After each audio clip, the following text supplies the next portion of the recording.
Hi everyone, in front of me I've got REALME C75 and let me share with you how to reset camera preferences on this device.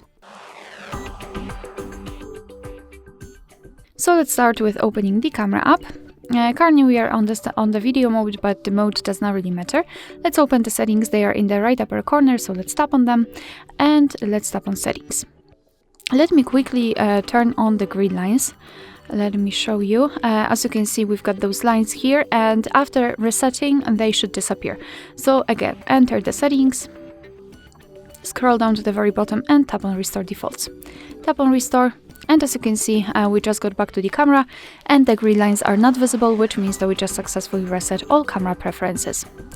Alright, so that will be all. Thank you so much for watching. I hope that this video was helpful, and if it was, please hit the subscribe button and leave the thumbs up.